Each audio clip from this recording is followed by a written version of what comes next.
नमस्कार, खबर उत्तराखंड में आपका स्वागत है। मैं हूं आपके साथ भावना त्रिपाठी। रुक करेंगे प्रदेश की तमाम बड़ी खबरों की ओर। 4 जून को लोकसभा के चुनाव परिणाम के अपडेट को लेकर उत्तराखंड बीजेपी ने अपनी रणनीति तैयार कर ली है। पार्टी ने प्रदेश मुख्यालय में कंट्रोल रूम बनाया है, जहां से पल पल की अपडेट की जानकारी दी जाएगी। बीजेपी के वरिष्ठ नेता राज्यसभा सांसद नरेश बंसल ने बताया कि पार्टी के कई वरिष्ठ कार्यकर्ताओं को जिम्मेदारियां दी गई हैं और उनके जरिए मतगणना की सूचना को एकत्र कर प्रदेश मुख्यालय में बने कंट्रोल रूम के जरिए सभी को जानकारी दी जाएगी।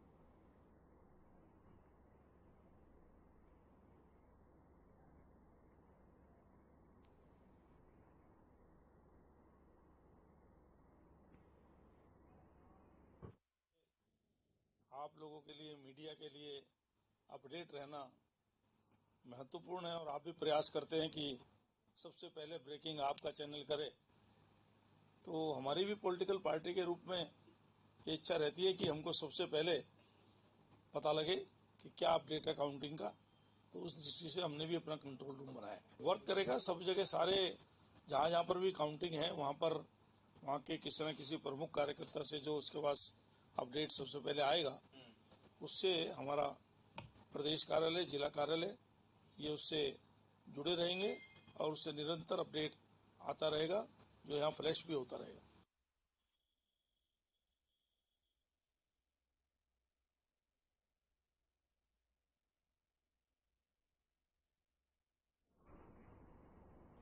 खबर देहरादून से है, जहां लोकसभा चुनाव संपन्न होने के बाद बीजेपी ने कंट्रोल रूम तैयार कर लिया है। 4 जून को मतगणना किया जाएगा, जिसको लेकर बीजेपी की तैयारियां पूरी हैं। बीजेपी के सभी कार्यकर्ताओं को अलग अलग जिम्मेदारियां सौंपी गई हैं, जो कंट्रोल रूम से जानकारी इकट्ठा करके कंट्रोल रूम तक पहुंचाएंगी। प्रदेश मुख्यालय से ये जानकारी सभी तक पहुंचाई जाएगी। 4 जून को मतगणना होनी है, जिसको लेकर बीजेपी पूरी तरह से अलर्ट मोड पर है।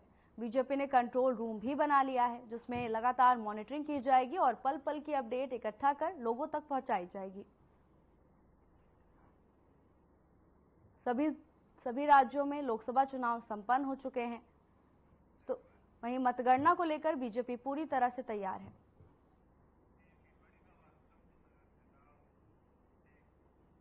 इस वक्त की बड़ी खबर की ओर रुख करेंगे, जहां एग्जिट पोल को लेकर मुख्यमंत्री पुष्कर सिंह धामी की प्रतिक्रिया सामने आई है। उनका कहना है कि ये आंकड़े अभी 4 जून को और आगे बढ़ेंगे। सभी एग्जिट पोल में एनडीए को बहुमत मिल रहा है। ये गरीब कल्याण और सुशासन की जीत है। इसके साथ ही उन्होंने कहा कि ये जीत प्रधानमंत्री मोदी की नीति और नीयत की जीत है। तो सभी राज्यों में लोकसभा चुनाव संपन्न हो चुके हैं। 4 जून को मतगणना की जाएगी, जिससे पहले एग्जिट पोल को लेकर मुख्यमंत्री पुष्कर सिंह धामी की प्रतिक्रिया सामने आई है। उनका कहना है कि ये आंकड़े अभी 4 जून को और आगे बढ़ेंगे। एनडीए की जीत को लेकर आश्वस्त नजर आए मुख्यमंत्री पुष्कर सिंह धामी। उनका कहना है कि ये जीत प्रधानमंत्री मोदी की नीयत और नीति की जीत होगी। लोकसभा चुनाव संपन्न होने के बाद मुख्यमंत्री पुष्कर सिंह धामी जीत को लेकर आश्वस्त नजर आ रहे हैं। एग्जिट पोल को लेकर उनका बयान सामने आया है। 4 जून को यानी मतगणना वाले दिन बीजेपी बहुमत से जीतेगी, ऐसा मुख्यमंत्री पुष्कर सिंह धामी का कहना है। एनडीए की जीत को लेकर पूरी तरह से आश्वस्त नजर आए। 4 जून को मतगणना होनी है, तो वहीं एग्जिट पोल के आंकड़े को लेकर मुख्यमंत्री का बयान है कि अभी ये आंकड़े 4 जून को और आगे बढ़ेंगे। ये गरीब कल्याण और सुशासन की जीत है। इसके साथ ही प्रधानमंत्री की सराहना करते हुए नजर आए। उनका कहना है कि ये जीत प्रधानमंत्री की नीति और नीयत की जीत होगी। एग्जिट पोल को लेकर मुख्यमंत्री पुष्कर सिंह धामी का बयान सामने आया है। उनका कहना है कि 4 जून को ये आंकड़े अभी और आगे बढ़ेंगे। तो वहीं एनडीए की जीत को लेकर आश्वस्त नजर आए। प्रधानमंत्री मोदी की जमकर सराहना की, कहा कि ये जीत मोदी की नीति और नीयत की जीत है।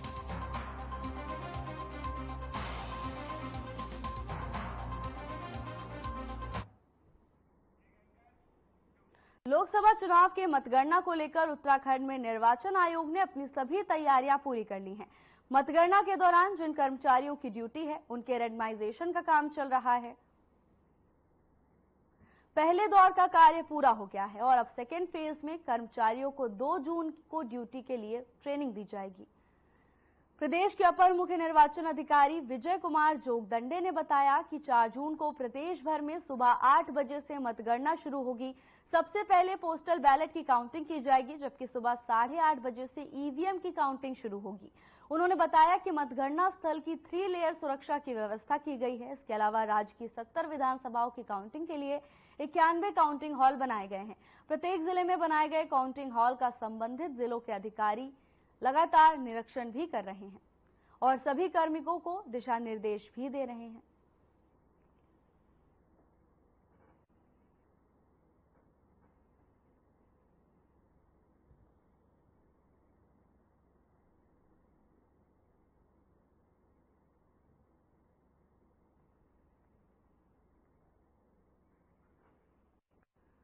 लोकसभा चुनाव संपन्न होने के बाद मतगणना की तैयारियों को लेकर जिला प्रशासन पूरी तरह से अलर्ट मोड पर है। मतगणना केंद्र की सुरक्षा को लेकर लगातार निरीक्षण किया जा रहा है। आपको बता दें कि मतगणना केंद्र पर 3 लेयर की सुरक्षा की गई है। सुबह 8 बजे से काउंटिंग शुरू हो जाएगी, जिसको लेकर सभी तैयारियां पूरी कर ली गई हैं। 2 जून को कुछ अधिकारियों को ट्रेनिंग भी दी जाएगी। उत्तराखंड में मतगणना की तैयारियां तेज हैं।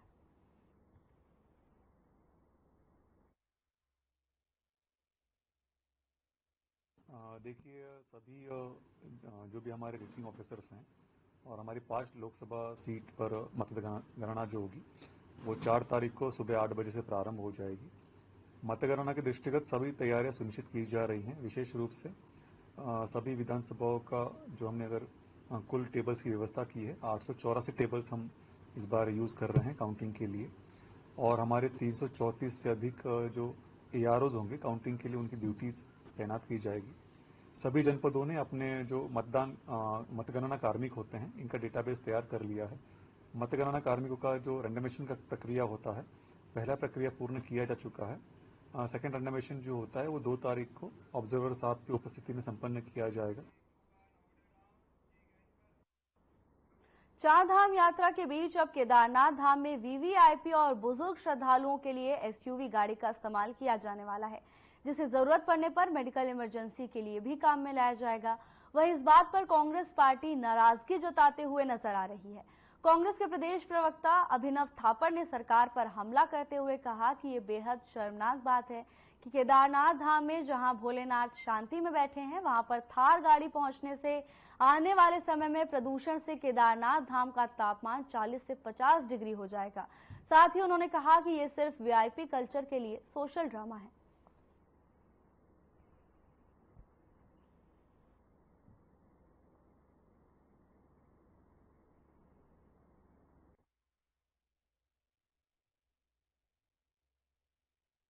देखिए कितनी शर्मनाक बात है ये। केदारनाथ धाम में जहाँ भगवान भोले अपना जो है वैराग्य के उसमें शांति में बैठे हैं, आप वहाँ गाड़ियों का प्रदूषण थार ऊपर पहुंचा दिया आपने हेलीकॉप्टर से। तो इसका मतलब आप देहरादून तो 40-50 डिग्री छोड़िए, केदारनाथ में 50 डिग्री करने जा रहे हैं अगले 5, 10, 20 सालों में। कितना पोल्यूशन, कितनी चीजें होंगी। सरकार की क्या व्यवस्था है ये हमारी समझ में नहीं आई। मंदिर से लेके वो जो हेलीपैड है उसका डिस्टेंस लगभग 600-700 मीटर है।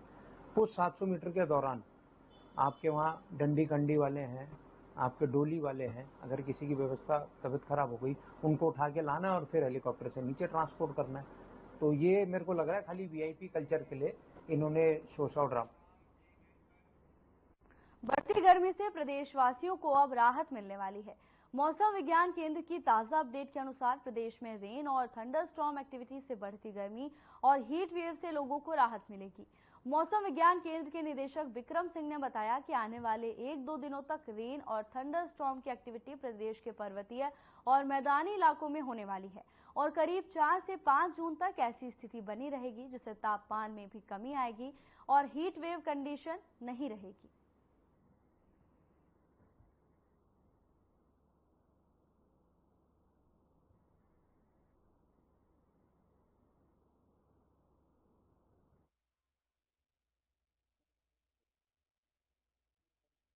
नमस्कार, मैं विक्रम सिंह, निदेशक मौसम केंद्र देहरादून से। उत्तराखंड के लिए मौसम की बात करें तो आज अच्छी रेन थंडरस्टॉर्म एक्टिविटी प्रदेश में मिल रही है।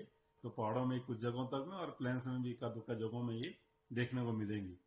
और इसकी वजह से जो तापमान अभी तक है सामान्य से ऊपर बने हुए थे, हीट वेव कंडीशन बनी हुई थी। तो उसमें कल से जो है आप देखेंगे 2 तारीख जून से जो है हीट वेव कंडीशंस खत्म हो जाएगी उत्तराखंड में। और आज जो अगर देखें तो 1 तारीख जून में हीट वेव कंडीशन जो कुछ जगहों तक में जो है हिल्स में और एकाध जगहों में प्लेन्स में वो रही है, खासकर गढ़वाल रीजन के। और बाकी टेम्परेचर सब डाउन हुए हैं जो थंडरस्टॉर्म एक्टिविटी हुई है उसकी वजह से। और कल परसों में जो रेन थंडरस्टॉर्म एक्टिविटी है कहीं कहीं पर वो हिल्स में वो रहने वाली कल भी, और परसों देखेंगे तो कुछ जगहों तक में उसकी संभावना है हिल्स में रहने की। शुक्रवार को कुमाऊं के सबसे बड़ी गौला नदी नंधौर और शारदा नदी से खनन सत्र समाप्त होते ही फावड़े और बेलचों की खनखनाहट भी बंद हो गई है। इस बार खनन कार्य से सरकार को भी भारी भरकम राजस्वों की प्राप्ति हुई है। बात गौला नदी की करें तो इस बार सरकार की तरफ से 42.44 लाख घन मीटर खनन निकासी का लक्ष्य रखा गया था, जिसके सापेक्ष में 41.40 लाख घन मीटर की अब खनिज की निकासी हुई है, जहां सरकार को करीब 127 करोड़ 30 लाख की राजस्व की प्राप्ति हुई है। वहीं सरकार को 20 करोड़ 18 लाख 84 हजार राजस्व की प्राप्ति हुई है।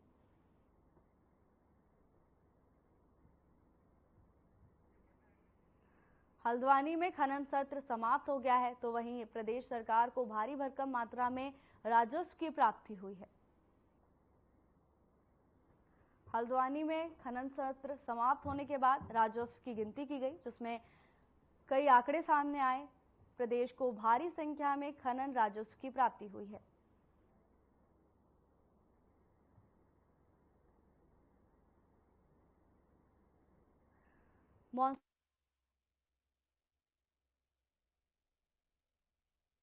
गौला और नंधौर नदी का जो एफसी क्लियरेंस था 31 मई तक का था, तो जिसके कारण से कल नदी बंद हो गई है। गौला नदी में इस वर्ष 41 लाख घन मीटर माल निकला है और नंधौर नदी में 7,65,000 घन मीटर माल निकला है। अब चूंकि नदी बंद हो गई है, जितने भी नदियों के रास्ते थे उनको काटने के निर्देश निर्गत कर दिए गए हैं और कार्रवाई चल रही है, जिससे कि कोई भी अवैध खनन इस बीच में ना हो पाए, वो किया जा रहा है। राजधानी देहरादून में पिछले कुछ दिनों से लगातार चल रहे नगर निगम के अतिक्रमण पर कार्रवाई को लेकर बीजेपी महानगर अध्यक्ष सिद्धार्थ अग्रवाल ने कहा कि ये कार्रवाई उन लोगों की जिंदगी को बचाने के लिए की जा रही है जो नदी किनारे आकर बस गए हैं, जिन्हें कुछ लोगों ने बरगला कर नदी किनारे बसा दिया है। उन्होंने कहा कि देहरादून अतिवृष्टि वाला क्षेत्र है और मानसून भी आने वाला है, ऐसे में आगे कोई अप्रिय घटना ना हो, इसी को लेकर ये अतिक्रमण की कार्रवाई की जा रही है।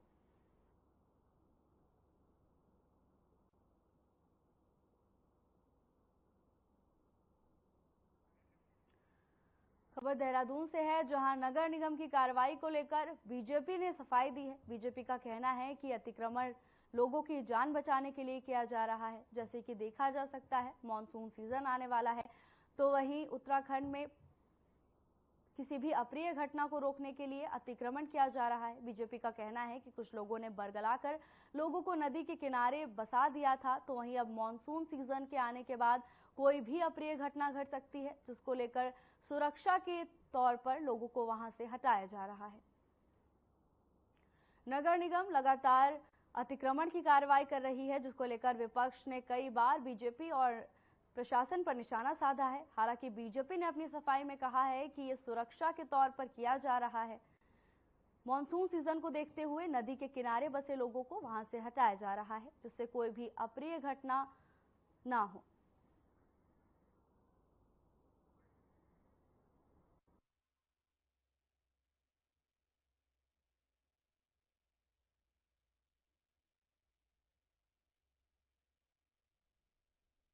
देखिए, मैं आपको बताऊं, कई परिवार जहां तक उजड़ने की बात है, तो जो चिन्हित मकान है वो 524 मकान पूरे देहरादून के अंदर है। कहीं ना कहीं एक भ्रामक प्रचार, मैं फिर कहूंगा, कांग्रेस पार्टी के द्वारा फैलाया जा रहा है कि देहरादून की सारी बस्तियां अतिक्रमण की जद में है। ऐसा बिल्कुल भी नहीं है। 2016 के बाद जो लोग नदी में बस गए हैं, कहीं ना कहीं उनके जीवन को बचाने का काम प्रशासन के द्वारा किया जा रहा है, क्योंकि आने वाले समय में हम देखते ही हैं देहरादून में हर साल अतिवृष्टि होती है और उस समय बाढ़ जैसी परिस्थिति इन लोगों के लिए ही बनती है।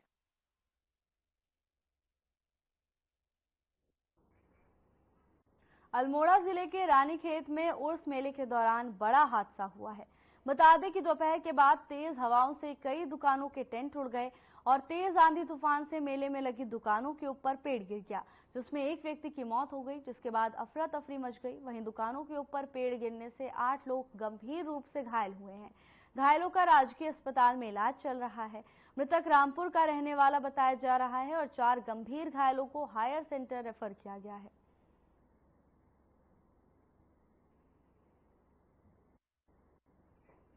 अल्मोड़ा में उर्स मेले के दौरान हादसा हो गया। हादसे में एक व्यक्ति की मौत हो गई तो वहीं 8 लोगों के गंभीर रूप से घायल होने की खबर सामने आई है। दरअसल तेज आंधी आने से एक दुकान पर पेड़ गिर गया, जिसके कारण कई लोग घायल हो गए तो वहीं एक व्यक्ति की मौत हो गई। घायलों को अस्पताल में भर्ती कराया गया है। 2 लोगों की हालत ज्यादा नाजुक थी, जिसके बाद उन्हें हायर सेंटर रेफर कर दिया गया। मेले के दौरान बड़ा हादसा हो गया। इस हादसे में 8 लोग गंभीर रूप से घायल हो गए तो वहीं एक की मौत की खबर सामने आ रही है।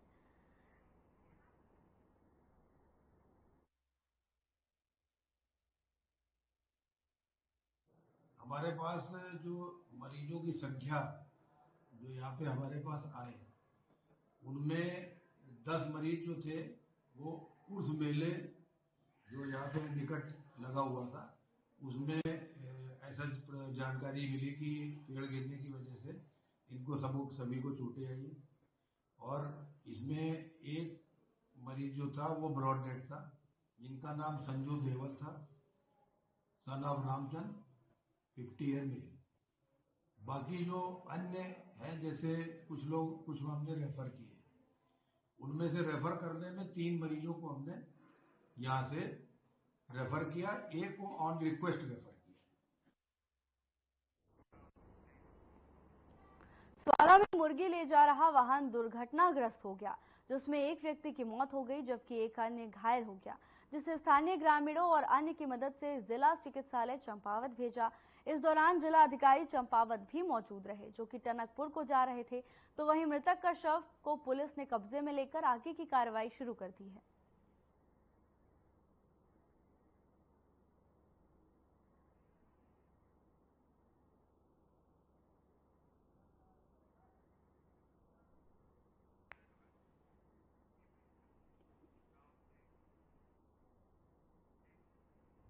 जनपद उधम सिंह नगर के खटीमा से city smart agro hub private limited company के राज्य कार्यालय का शुभारंभ कंपनी के chief operating officer doctor Ayub Hussain तथा एजीएम एके पराशर ने संयुक्त रूप से फीता काटकर किया।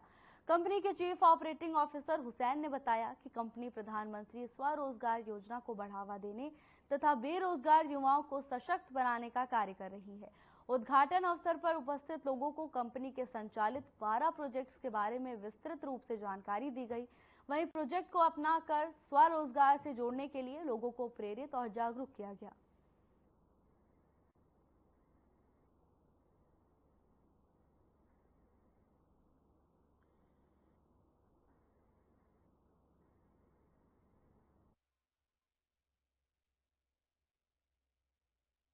देखिए, city smart agro hub private limited एक गुजरात बेस्ड कंपनी है जो माननीय प्रधानमंत्री स्वरोजगार योजना के अंतर्गत जो प्रोजेक्ट आते हैं, हम उन लोग इस पर काम करते हैं।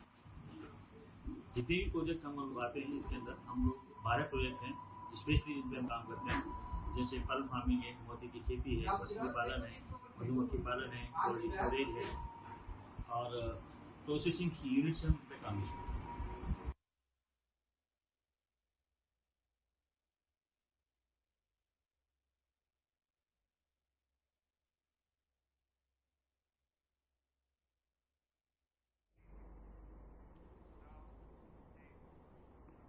चार जून को लोकसभा चुनाव के परिणामों के लिए मतगणना होने वाली है, जिसे लेकर उत्तराखंड चुनाव आयोग ने अपनी कमर कस ली है।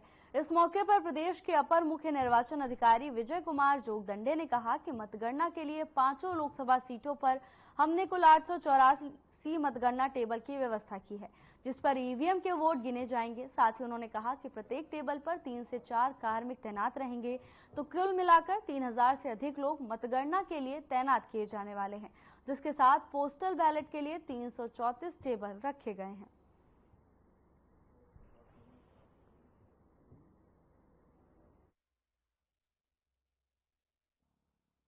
जो मतगणना 4 तारीख को प्रस्तावित है उसमें 5 लोकसभा सीट पर हम लोगों ने 884 मतगणना टेबल्स का हम लोगों ने व्यवस्था किया हुआ है, जिसपे ईवीएम का काउंटिंग संपन्न किया जाएगा। प्रत्येक टेबल पर 3 से 4 कार्मिकों की ड्यूटी तैनात किया गया है। सब मिलाकर 3000 से अधिक काउंटिंग स्टाफ जो है तैनात किया जाएगा। इसके अलावा पोस्टल बैलेट काउंटिंग के लिए 334 टेबल तैनात किए जा रहे हैं और हर टेबल पर एक एआरओ के लिए भी हमने निर्वाचन आयोग से अनुमति प्राप्त कर लिया है।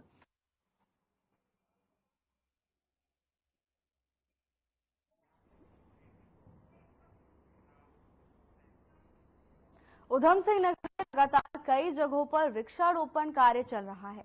वहीं खटीमा भारतीय जनता पार्टी के कार्यकर्ताओं ने बंगाली कॉलोनी, शीतला माता मंदिर, मेला घाट रोड और कई स्थानों पर वृक्षारोपण कार्यक्रम किया।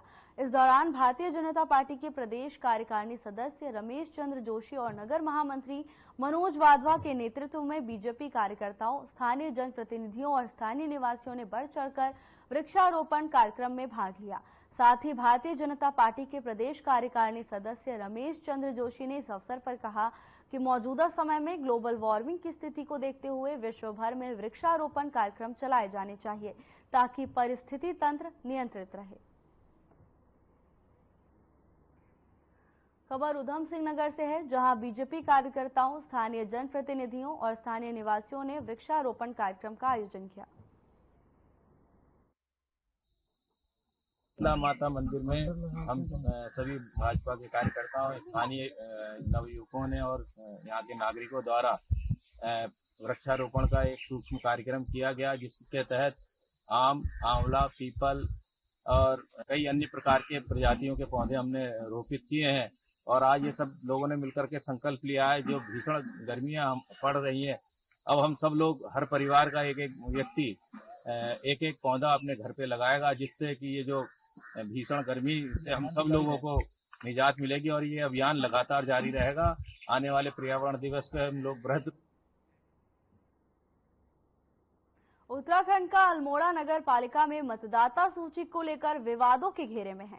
आगामी निकाय चुनाव को लेकर बीते दिनों राज्य निर्वाचन आयोग ने मतदाता सूची जारी की थी, जिसमें अल्मोड़ा नगर पालिका में लगभग 2000 मतदाताओं की कमी दर्ज की गई है।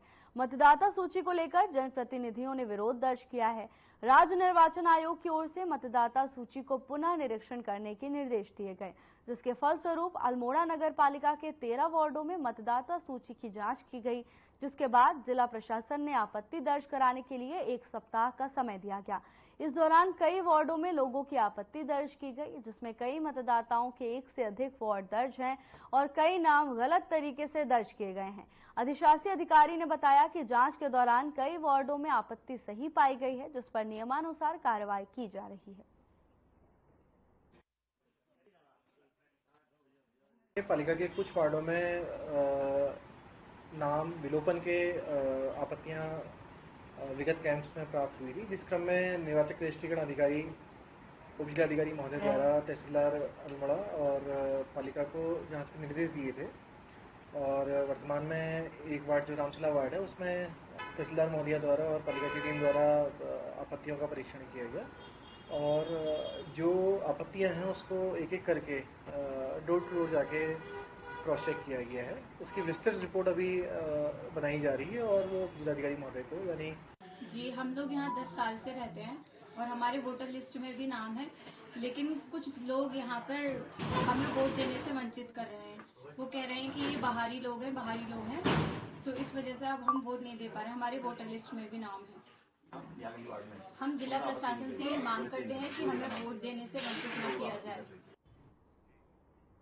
फिलहाल के लिए बस इतना ही। जल्द हाजिर होंगे नई अपडेट्स के साथ। नमस्कार।